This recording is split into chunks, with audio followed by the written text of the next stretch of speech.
সরকারি city college চট্টগ্রামের online ক্লাসে স্বাগতম। উপস্থাপনায় আমি মোহাম্মদ জসিমউদ্দিন, অধ্যাপক, ইসলামের ইতিহাস ও সংস্কৃতি বিভাগ, সরকারি সিটি কলেজ চট্টগ্রাম। আজকের আমার ক্লাসটি দ্বাদশ শ্রেণীর শিক্ষার্থীদের জন্য ইসলামের ইতিহাস ও সংস্কৃতি বিষয়ে। দ্বাদশ শ্রেণীর শিক্ষার্থীরা, তোমরা যারা অনলাইন পরীক্ষায় অংশগ্রহণ করে একাদশ থেকে দ্বাদশ শ্রেণীতে উত্তীর্ণ হয়েছ, আমি সকল শিক্ষার্থীকে আমার বিভাগের পক্ষ থেকে অভিনন্দন এবং শুভেচ্ছা জানাচ্ছি। তোমরা নিশ্চয় জানো, দ্বাদশ শ্রেণীতে তোমাদের দুটি পরীক্ষায় অংশগ্রহণ করতে হবে। এটা হচ্ছে প্রাক নির্বাচনী পরীক্ষা এবং দ্বিতীয়টি হচ্ছে নির্বাচনী পরীক্ষা। প্রাক নির্বাচনী পরীক্ষায় ইসলামের ইতিহাস ও সংস্কৃতি বিষয়ের প্রথম পত্রের পঞ্চম অধ্যায় আব্বাসীয় খেলাফত এবং দ্বিতীয় পত্রের চতুর্থ ও পঞ্চম অধ্যায় যথাক্রমে বাংলায় কোম্পানি ও ঔপনিবেশিক শাসন এবং বাংলার ইতিহাস, পাকিস্তান আমল।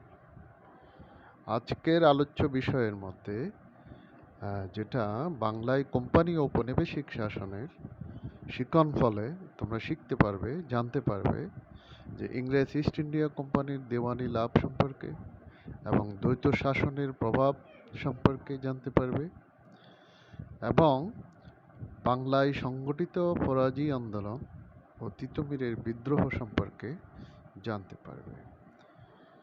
আমি প্রথমেই তোমাদের যে ইস্ট ইন্ডিয়া কোম্পানি, বিভিন্ন ইউরোপীয় ইস্ট ইন্ডিয়া কোম্পানি বাংলায় কিভাবে তাদের আগমন হয়েছে এবং প্রাসঙ্গিক বিভিন্ন ঘটনা সম্পর্কে তোমাদের প্রথমে অতি সংক্ষেপে আমি আলোচনা করব।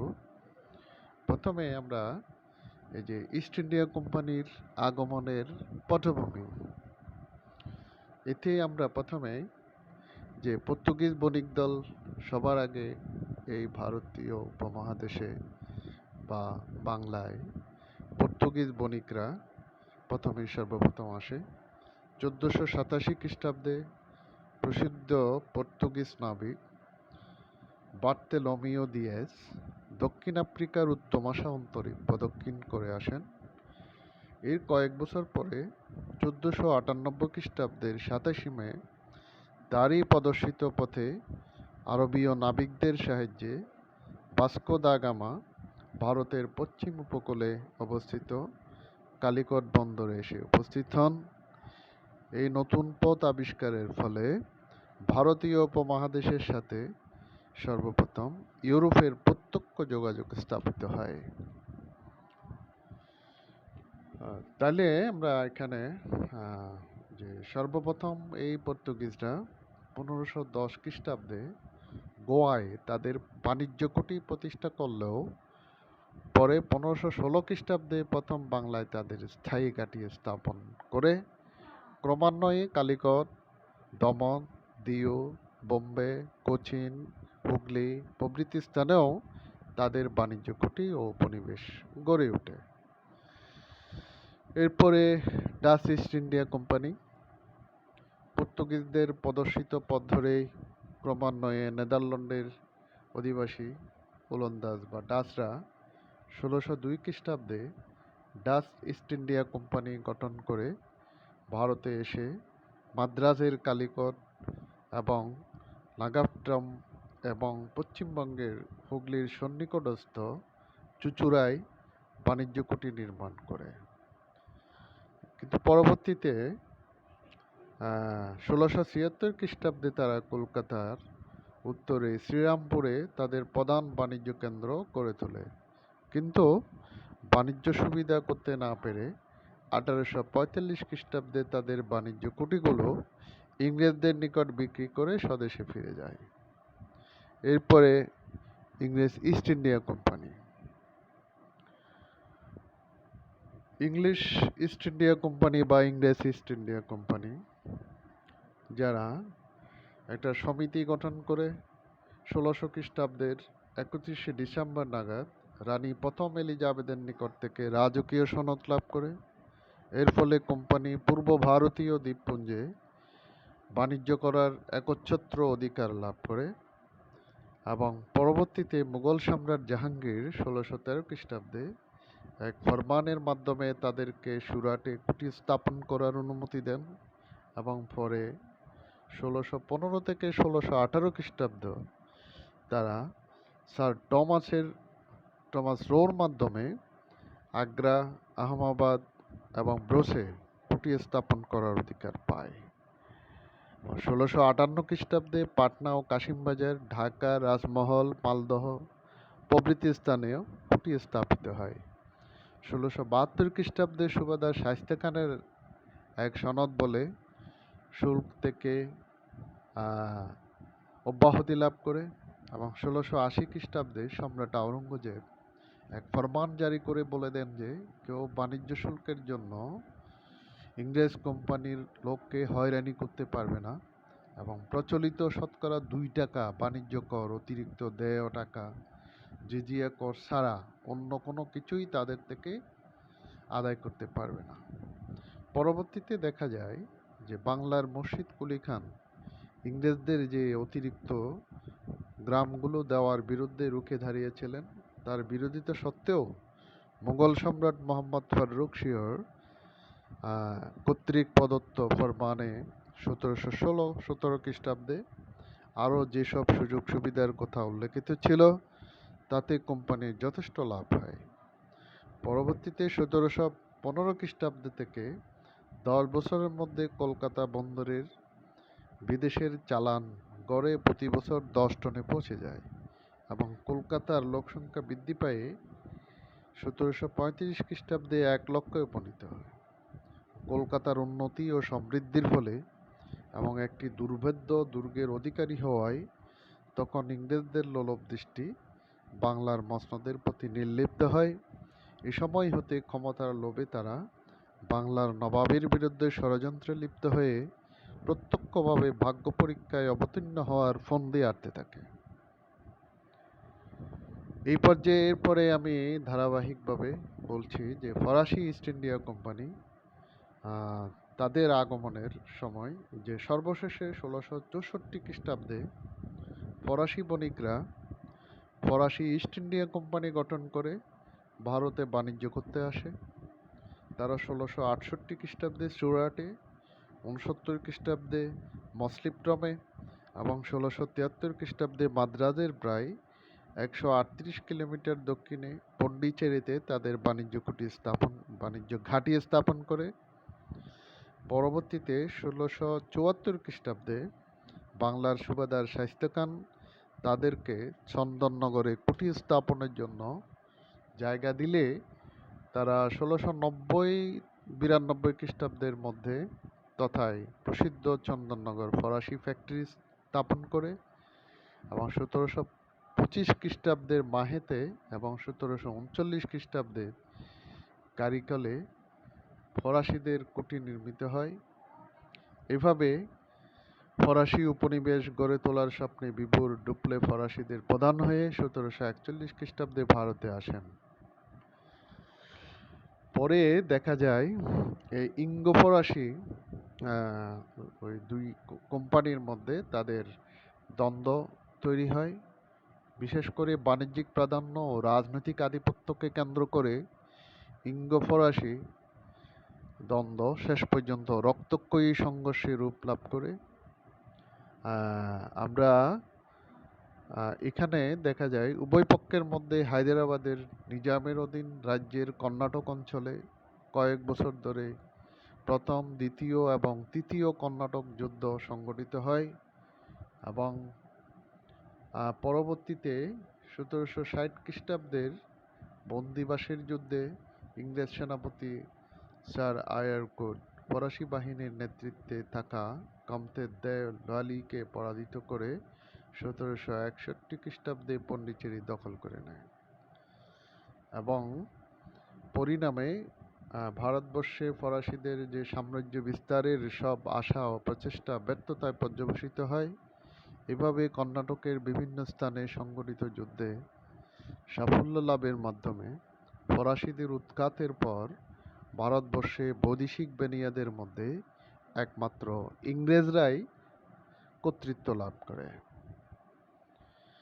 পরবর্তীতে আমরা দেখেছি এই দ্বন্দ্বের কারণে ইঙ্গ ফরাসি দ্বন্দ্ব বা যুদ্ধের কারণে পরবর্তীতে আমরা দেখি যে কোম্পানি এই যে ইংরেজ ইস্ট ইন্ডিয়া কোম্পানি একচেটিয়া কর্তৃত্ব স্থাপিত হয়।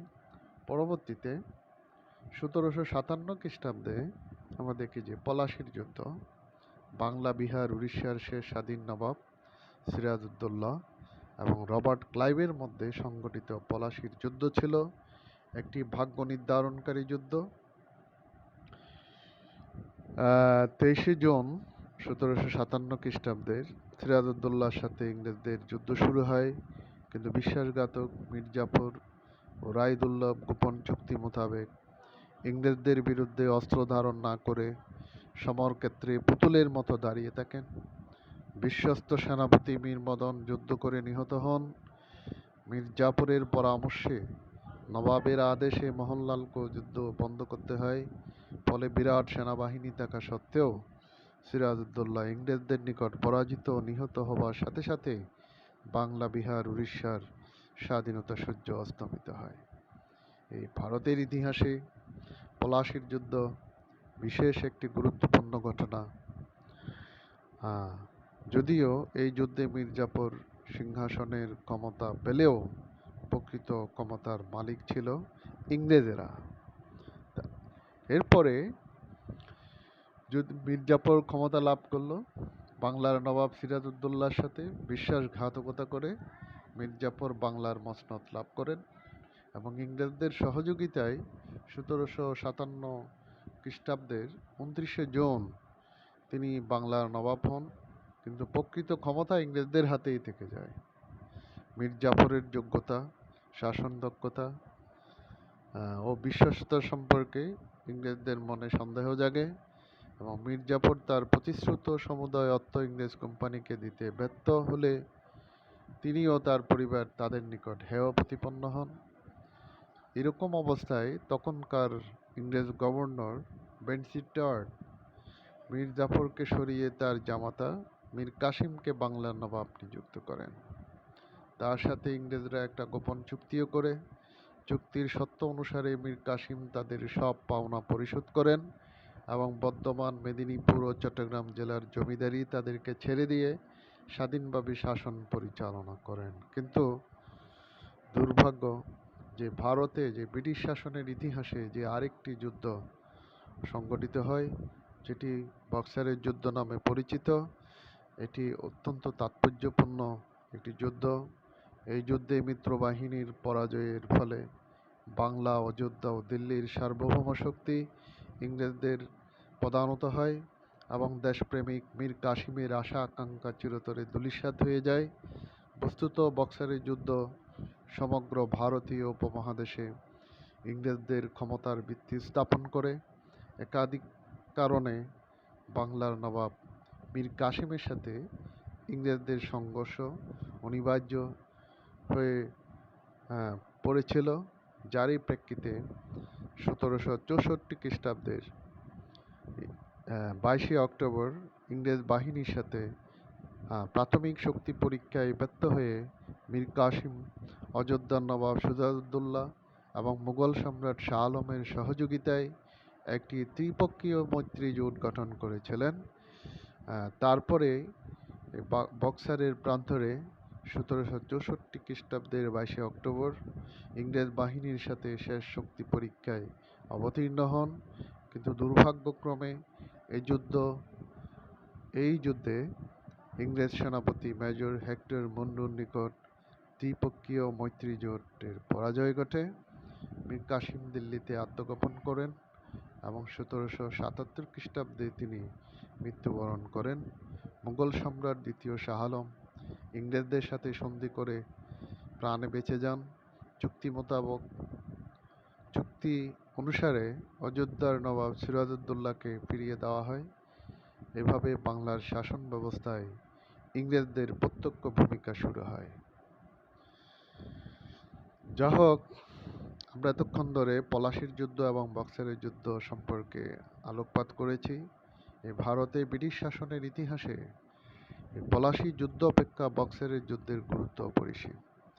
এর ফলাফলের উপরেই ভারতবর্ষের ভাগ্য নির্ণীত হয়েছিল, কেননা বক্সারের যুদ্ধে জয়লাভের ফলে ভারতবর্ষে ইংরেজদের আধিপত্য লাভের যে পথ উন্মোচিত হয় এবং এই বক্সারের যুদ্ধ ছিল ভারতবর্ষে ব্রিটিশ শাসন প্রতিষ্ঠার সর্বশেষ সংগ্রাম। এভাবে পলাশি এবং বক্সারের যুদ্ধের সাফল্যের মধ্য দিয়ে বণিক বেশি ইংরেজরা এদেশ দখল করে নিয়ে প্রায় 200 বছরের জন্য ভারতীয় উপমহাদেশের জনগোষ্ঠীকে গোলামির জিঞ্জিরে আবদ্ধ করে রেখেছিল। এখন আমি বলবো ইস্ট ইন্ডিয়া কোম্পানির দিওয়ানি লাভ।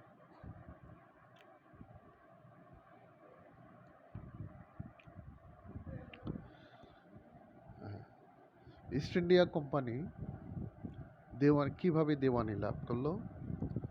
প্রথমে কোম্পানির দেওয়ানি লাভের প্রক্রিয়া, কোন প্রক্রিয়ায় তারা দেওয়ানি লাভ করেছিল। আমি আগেই বলেছি 1764 খ্রিস্টাব্দে মীর কাসিমের সঙ্গে সংগঠিত বক্সারের যুদ্ধে ইস্ট ইন্ডিয়া কোম্পানির বিজয় উত্তরকালে তাবেদার মীর জাফর পুনরায় বাংলার নবাব নিযুক্ত হলেন। এই সময় হইতে বাংলার শাসন ক্ষমতা প্রকৃতপক্ষে ইংরেজদের হাতে চলে যায়। তখন বঙ্গদেশে ইংরেজ কোম্পানির কর্মচারীদের মধ্যে দুর্নীতি অত্যাচারের মাত্রা অত্যধিক বৃদ্ধি পাওয়ায় নতুন করে বিশৃঙ্খলার সৃষ্টি হয়। এই কারণে ইংরেজ সরকার ভীত হয়ে পড়ে। তাই 1765 খ্রিস্টাব্দে ইংল্যান্ড কর্তৃপক্ষ লর্ড রবার্ট ক্লাইভকে এই দুর্নীতি দূর করার জন্য পূর্ণ ক্ষমতা সহকারে পুনরায় বাংলার গভর্নর নিযুক্ত করে পাঠানো হয়। এদিকে 1765 খ্রিস্টাব্দে মীর জাফরের মৃত্যু হলে তদীয় পুত্র নিজামউদ্দৌলা ইংরেজদেরকে বহুবিধ সুবিধা দানের বিনিময়ে বাংলার মসনদ লাভ করে। এরপরে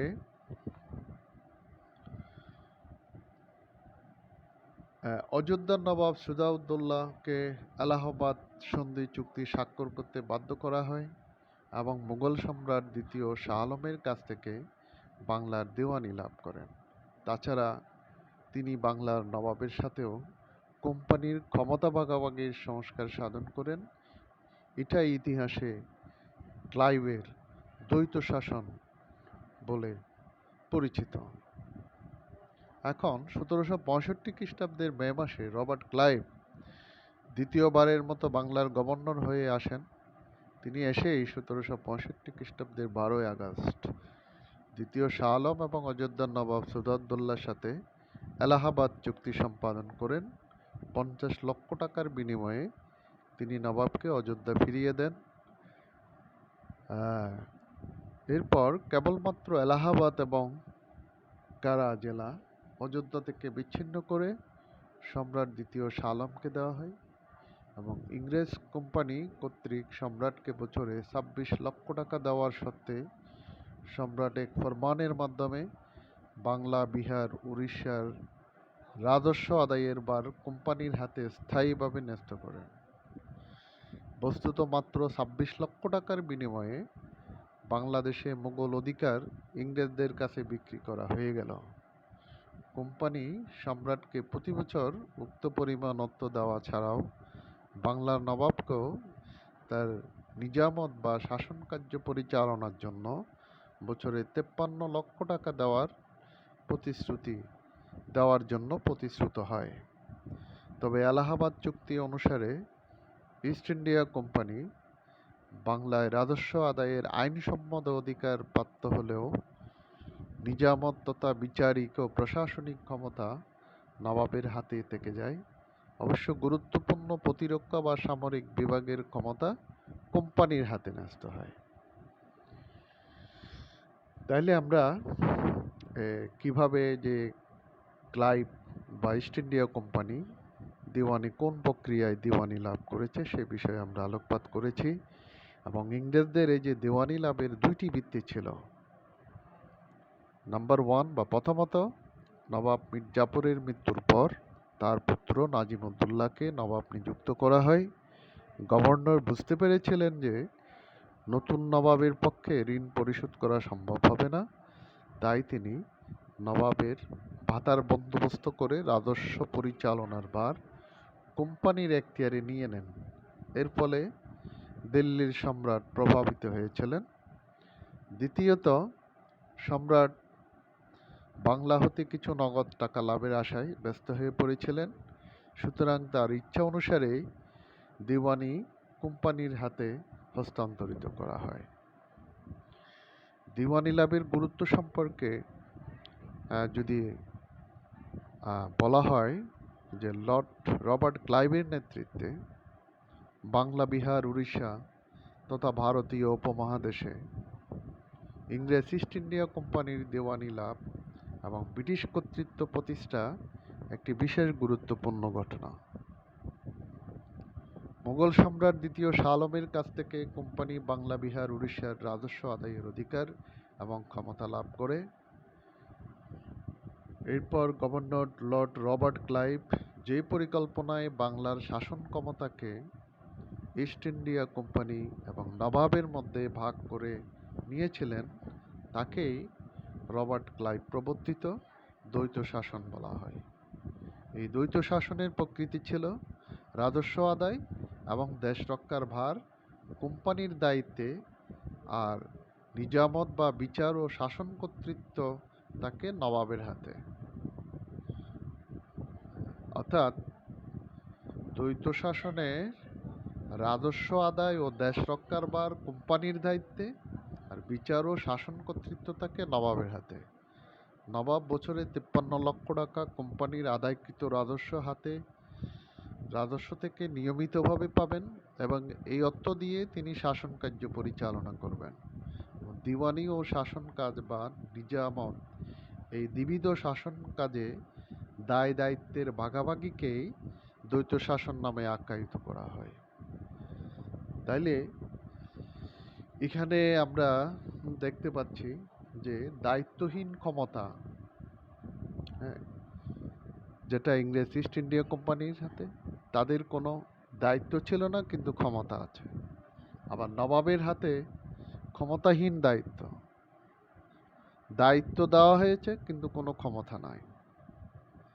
তো এই ব্যবস্থায় দায় দায়িত্ব ছাড়াই প্রকৃত ক্ষমতা তখন কোম্পানির হাতে থেকে যায়।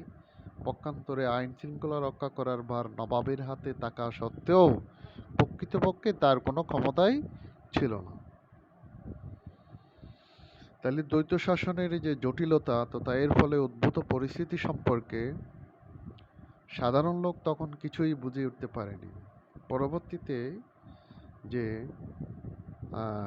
এই ধরনের যে উদ্ভট ব্যবস্থার ফলে দেশের অর্থনৈতিক মেরুদণ্ড অচিরেই ভেঙে যায় এবং দ্বৈত শাসন ব্যবস্থা প্রবর্তনের পর থেকে কোম্পানির স্বত্বাধিকারীগণ বাংলার লুণ্ঠিত অর্থ সম্পদ দিয়ে ভারতীয় পণ্য সামগ্রী ক্রয় করার নীতি গ্রহণ করেন এবং তা বিদেশে বিক্রির ব্যবস্থা নেন।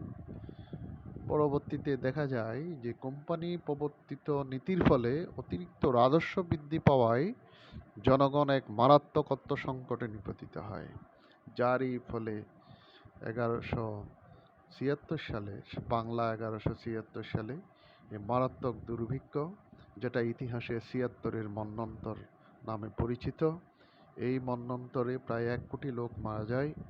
এই দুর্ভিক্ষ সর্বাপেক্ষা বেশি ক্ষতিগ্রস্ত জেলাসমূহের মধ্যে 24 পরগনা, নদিয়া, পূর্ণিয়া, বর্ধমান, বীরভূম, যশোর, মালদহ, রাজশাহী নাম বিশেষভাবে উল্লেখযোগ্য। এরপর 1772 খ্রিস্টাব্দে ওয়ারেন হেস্টিংস কোম্পানির গভর্নর নিযুক্ত হয়ে আসেন। তিনি দ্বৈত শাসন ব্যবস্থা বিলুপ্ত ঘোষণা করেন। তো এভাবে আমরা দেখতে পাই যে পরবর্তীকালে দ্বৈত শাসনের কুফল লক্ষ্য করে ইংরেজ ইস্ট ইন্ডিয়া কোম্পানি সরকার এই ব্যবস্থা বিলুপ্ত করেছিল এবং অত্যাচারীদেরকে পদচ্যুত করেছিল। অতএব এই দ্বৈত শাসন ব্যবস্থা বাস্তবে কোনো সুফল বয়ে আনেনি। আমরা এতক্ষণ ধরে কিভাবে ইংরেজ ইস্ট ইন্ডিয়া কোম্পানি দেওয়ানি লাভ করেছিল এবং রবার্ট ক্লাইভ যে দ্বৈত শাসন ব্যবস্থা প্রবর্তন করেছিল সেই বিষয়ে আলোচনা করেছি। আমার এখন আমি যে বিষয়ে আলোচনা করতে চাই সেটা হলো যে একটা আন্দোলন, যে আন্দোলনের নাম হচ্ছে ফরায়েজি আন্দোলন। আমি আগেও বলেছি যে 1757 খ্রিস্টাব্দে পলাশীর আম্রকাননে অভাগা বাংলার মুসলমানরা কেবল রাজনৈতিক ক্ষেত্রেই পিছিয়ে পড়েনি, বরং তারা সামাজিক, সাংস্কৃতিক, শিক্ষা, সাহিত্যিক, অর্থনৈতিক, ধর্মীয়ভাবে চরম বিপর্যয়ের সম্মুখীন হয়েছিল। প্রচলিত শিক্ষা ব্যবস্থা এবং ধর্মীয় নৈতিক কাঠামো দিন দিন দুর্বল হয়ে পড়ায় এখানকার অধিবাসীদের, বিশেষত মুসলমানদের দৈনন্দিন জীবন, সামাজিক, সাংস্কৃতিক, ধর্মীয় জীবনে অনেক কুসংস্কার ও অনৈসলামিক কার্যকলাপের অনুপ্রবেশ ঘটে। ঊনবিংশ শতকের প্রথম ভাগে পূর্ব বাংলায় যে হাজী শরীয়তুল্লাহর নেতৃত্বে মুসলিম সমাজে যে সংস্কার আন্দোলন সূচিত হয় তাই মূলত ফরাজি আন্দোলন নামে অভিহিত হয়। এই ফরাজি আন্দোলনের উৎস ফারজা এর বহু বচন ফরায়েজ থেকে ফরাইজি শব্দের উদ্ভব হয়েছে। ফারজা শব্দটির অর্থ হচ্ছে অবশ্য করণীয় বা অপরিহার্য কর্তব্য। ব্যাপক অর্থে এটি দ্বারা বোঝায় আল্লাহর প্রতি কর্তব্যসমূহ। ফরিদপুরের হাজী শরীয়তুল্লাহ কর্তৃক প্রবর্তিত ধর্মীয় পুনর্জাগরণ আন্দোলনের প্রধান শিক্ষা ছিল ফরজ অর্থাৎ আবশ্যকীয় ধর্ম অনুষ্ঠানের অনুগামী করা। এই জন্য তার শিষ্যদেরকে বলা হয় ফরায়েজি, অর্থাৎ যারা আল্লাহর নির্দেশিত কর্তব্যসমূহ পালনে দৃঢ়প্রতিজ্ঞ তারাই ফরায়েজি। আর এই সামগ্রিক আন্দোলনের নাম ফরায়েজি আন্দোলন। এই আন্দোলনের পটভূমি সম্পর্কে বলা যায় 19 শতকের প্রথমার্ধে বাংলার মুসলমানদের রাজনৈতিক, সামাজিক ও ধর্মীয় অবস্থা ছিল অত্যন্ত শোচনীয়। মুসলমানরা হিন্দুদের দ্বারা প্রভাবিত ছিল, যার ফলে মুসলিম সমাজে ব্যাপক কুসংস্কার ও অনাচার ঢুকে পড়ে। মুসলমানরা ইসলামের মৌলিক আদর্শ রাজনীতি হতে বিচ্ছিন্ন হয়ে ধর্মের নামে অধর্মকে বেশি প্রাধান্য দিতে থাকে। তাছাড়া হিন্দু জমিদারদের অত্যাচারে জনজীবন বিপন্ন হয়ে ওঠে। জমিদারেরা প্রজাদের উপর নানাবিধ অবৈধ কর আরোপ করত। দুর্গাপূজা, কালী পূজা প্রভৃতি হিন্দু উৎসবে মুসলমানদেরকে কর দিতে হতো। হিন্দু জমিদার ও ইংরেজদের অত্যাচারে মুসলমানরা অতিষ্ঠ হয়ে উঠেছিল। এমনি পরিস্থিতিতে মুসলমানদের মধ্যে ইসলামের শিক্ষা ও আদর্শ প্রচারের জন্য হাজী শরীয়তুল্লাহ গ্রামে গ্রামে ঘুরে বেড়াতে লাগলেন। তিনি মুসলমানদেরকে অনৈসলামিক কার্যকলাপ পরিহার করে ইসলামের বিধিনিষেধ পালন করতে আহ্বান জানালেন। 1818 খ্রিস্টাব্দে ফরায়েজি আন্দোলন নামক সংস্কার আন্দোলন হাজী শরীয়তুল্লাহর নেতৃত্বে সংগঠিত হয় এবং তার অনুসারীদের নিয়ে তিনি এই আন্দোলনের উদ্দেশ্য ও লক্ষ্য অর্জনে তিনি নিজেকে নিয়োজিত করেন। ফরায়েজি আন্দোলন এবং হাজী শরীয়তুল্লাহ বিধর্মী শাসন ব্যবস্থার ফলে অষ্টাদশ শতকের শেষের দিকে বাংলার মুসলমানদের ধর্মীয়, সামাজিক ও অর্থনৈতিক জীবনে অধঃপতন নেমে আসে। এই সময় মুসলমানদের মধ্যে বিভিন্ন আন্দোলনের সূত্রপাত হয়। মূলত ধর্মীয় সামাজিক সংস্কার হিসাবে পরিচিত এই ফরাজি আন্দোলন ধীরে ধীরে মৃতপ্রায় বাঙালি মুসলমানদের মনে আত্মসচেতনতা জেগে ওঠে। এই আন্দোলনের নেতাই ছিলেন যে ভারতীয় উপমহাদেশের মুসলিম গণজাগরণের উজ্জ্বল নক্ষত্র হাজী শরীয়তুল্লাহ। তিনি 1781 খ্রিস্টাব্দে পূর্ববঙ্গের ফরিদপুর জেলার অন্তর্গত মাদারীপুর মহকুমার সামাইল গ্রামে জন্মগ্রহণ করেন। শৈশবকাল থেকেই তিনি অত্যন্ত চিন্তাশীল ছিলেন। তিনি 12 বছর বয়সে কলকাতা গমন করেন। সেখানে তিনি মাওলানা বাশারত আলীর নিকট কোরআন শিক্ষা এবং হুগলি জেলার অন্তর্গত ফুরফুরায় 2 বছর আরবি ও ফার্সি ভাষা শিখেন। 1799 খ্রিস্টাব্দে 18 বছর বয়সে তিনি মক্কা শরীফ গমন করেন। সেখানে অবস্থানকালে তিনি মাওলানা মুরাদের গৃহে অবস্থান করে 2 বছর আরবি সাহিত্য, ইসলামী ব্যবহার বিজ্ঞান অধ্যয়ন করেন। 1800 সুদীর্ঘ 20 বছর আরব বিশ্বে জ্ঞান অর্জনের পর হাদি শরীয়তুল্লাহ 1818 খ্রিস্টাব্দে খাঁটি ইসলাম শিক্ষা দিবার সংকল্প নিয়ে পূর্ব বাংলায় ফিরে আসেন এবং 1820 সালে তিনি আবার দ্বিতীয়বার মক্কা শরীফে যান। 1820 সালে আবার তিনি ফিরে আসেন। মক্কায় অবস্থানকালে তিনি সেখানকার মোহাম্মদ ইবনে আব্দুল ওয়াহাবের সংস্কার আন্দোলন, ওয়াহাবি আন্দোলনের সংস্পর্শে আসেন। তাই পরবর্তীকালে ধর্মীয় মতামতের ব্যাপারে তিনি ছিলেন অনেকটা ওয়াহাবি ভাবধারার অনুপ্রাণিত। 1820 সালেই তিনি ভারতবর্ষে গমন করেন। ভারতবর্ষের প্রখ্যাত ইসলামী পণ্ডিত, চিন্তাবিদ ও সংস্কারক শাহ ওয়ালিউল্লাহ এবং সৈয়দ আহমদ বেরেলভির চিন্তাধারা দ্বারা তিনি বিশেষভাবে প্রভাবিত হয়েছেন। তার আন্দোলনের লক্ষ্য এবং উদ্দেশ্য কী ছিল? হাদি শরীয়তুল্লাহ ছিলেন হানাফি মাযহাবের অনুসারী। তিনি তাদের দুটি প্রধান লক্ষ্যকে সামনে রেখে ফরাইজি আন্দোলন সংগঠিত পরিচালিত হয়। একটা হচ্ছে কুসংস্কার ও সংকীর্ণতা দূর করা, দ্বিতীয়ত রাজনৈতিক ও অর্থনৈতিক মুক্তি অর্জন। এই দুটি লক্ষ্যে উপনীত হওয়ার পূর্বশর্ত হিসাবে হাজী শরীয়তুল্লাহ কতগুলো মৌলিক উদ্দেশ্যের ভিত্তিতে আন্দোলনে অগ্রসর হয়েছিলেন। কুসংস্কার মুক্ত ধর্মীয় আচরণ এবং তার পীর পূজা, কবর পূজা, মাজার পূজা, মাজারে মানত দেওয়া ইত্যাদি নির্মূল করা, মহরম মাসে তাজিয়া উৎসব, বিবাহ উৎসবে অনর্থক অপচয় ইত্যাদি রোধ করা, ঐক্য এবং ভ্রাতৃত্বের বাণী প্রচার করা, সামাজিক সাম্য ন্যায় নীতি প্রতিষ্ঠা করা, জমিদার নীলকর ও ইংরেজ শাসনের বিরুদ্ধে মুসলিম পুনর্জাগরণ সৃষ্টি করা। তাহলে তার এই লক্ষ্য বাস্তবায়নে তিনি কতগুলো কর্মসূচি গ্রহণ করেছিলেন, যেমন কুসংস্কার ও সংকীর্ণতা দূর করা, রাজনৈতিক ও অর্থনৈতিক মুক্তি অর্জন। পরবর্তীতেই আমরা দেখেছি যে তিনি নির্যাতিত নিপীড়িত মুসলমানদের অবস্থা দেখে বুঝতে পারলেন যে ইংরেজদের অধীনে থেকে ইসলামী জীবনযাপন সম্ভব নয়। তাই তিনি ভারতবর্ষকে দারুল হার্ব বা বিধর্মী রাজ্য বলে ঘোষণা করেন এবং বিধর্মীদের শাসিত বা বিধর্মীদের দেশে জুমা এবং ঈদের নামাজ পড়া তিনি নিষিদ্ধ ঘোষণা করেছিলেন। যে 1840 খ্রিস্টাব্দে হাদি শরীয়তুল্লাহর মৃত্যুর পর তার সুযোগ্য পুত্র মৌলানা মোহাম্মদ মহসিন ওরফে দুদু মিয়া পিতার অসমাপ্ত কাজের নেতৃত্ব দান করেন। পরবর্তীতে এই তার কর্মতৎপরতায় চিরেই ফরাজি আন্দোলন একটি আক্রমণাত্মক রাজনৈতিক আন্দোলনে পরিণত হয়। হাদি শরীয়তুল্লাহ ও দুদু মিয়ার মৃত্যুর পর কোনো সুযোগ্য নেতার অভাবেই ফরাজি আন্দোলন সংকটের সম্মুখীন হয়। তা পরবর্তীতে আমরা দেখেছি যে এভাবে ফরাজি আন্দোলন চূড়ান্তভাবে সফলতা অর্জন না করলেও ফরাইজিদের প্রদর্শিত আন্তরিকতা, ন্যায়নিষ্ঠা, দেশপ্রেম, সহ্যবীর্যের নজির ঊনবিংশ শতাব্দীতে বাংলার মুসলমানদের তিমিরাচ্ছন্ন ভাগ্যাকাশে এক আশা জাগানো আলোর প্রভা বিকিরণে সক্ষম হয়েছিল। এই আশার আলোকবর্তিকে হাতে নিয়েই বাংলার মুসলিম সমাজ ভবিষ্যৎ বিজয়ের দিকে এগিয়ে যায়।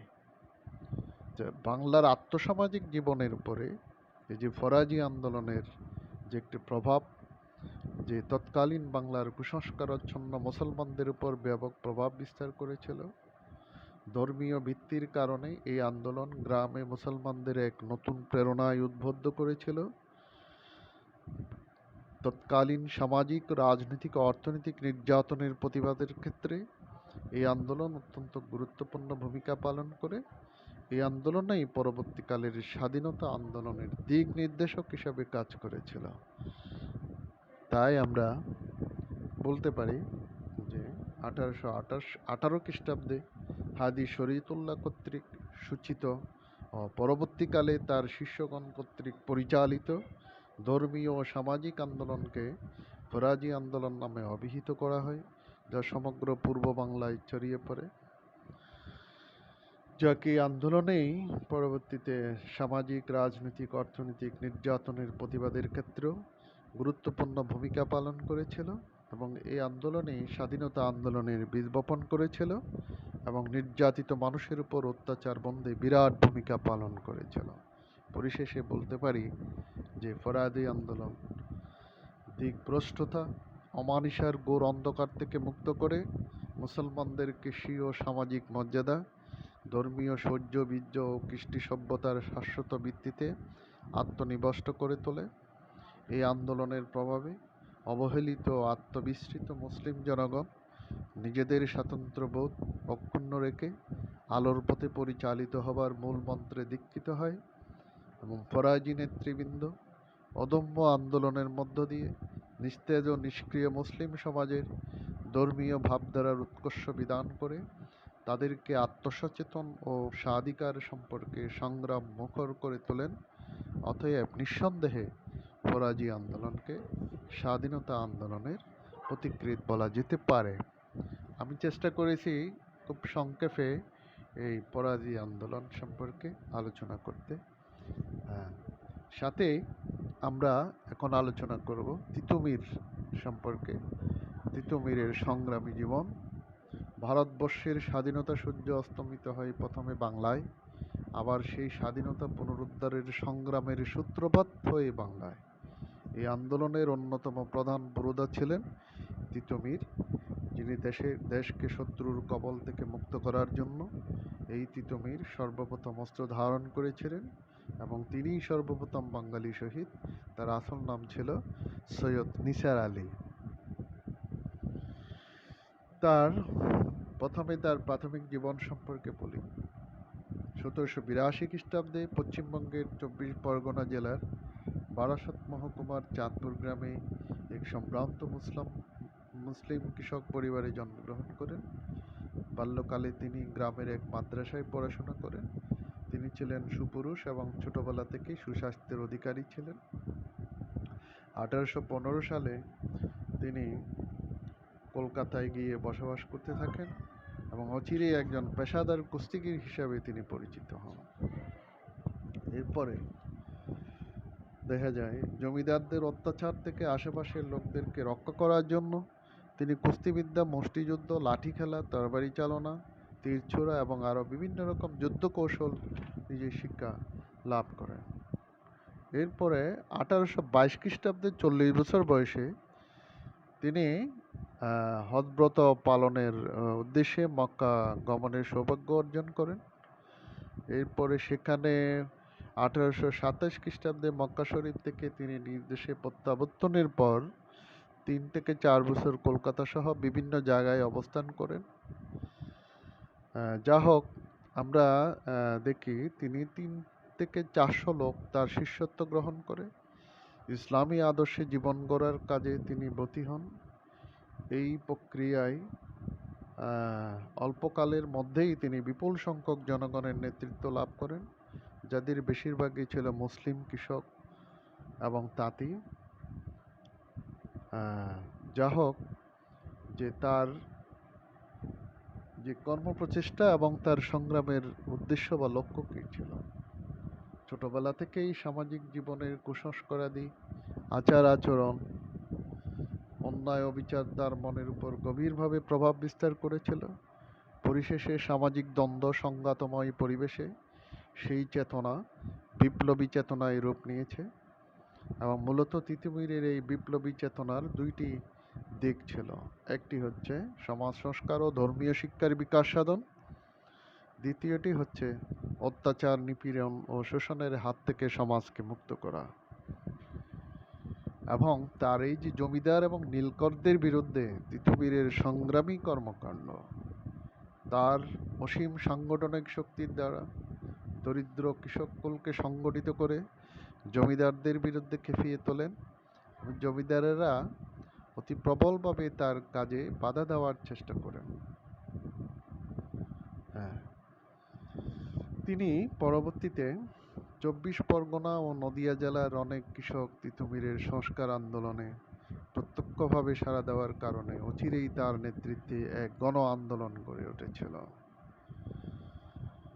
পরবর্তীতে তার নেতৃত্বে তার অনুসারীরা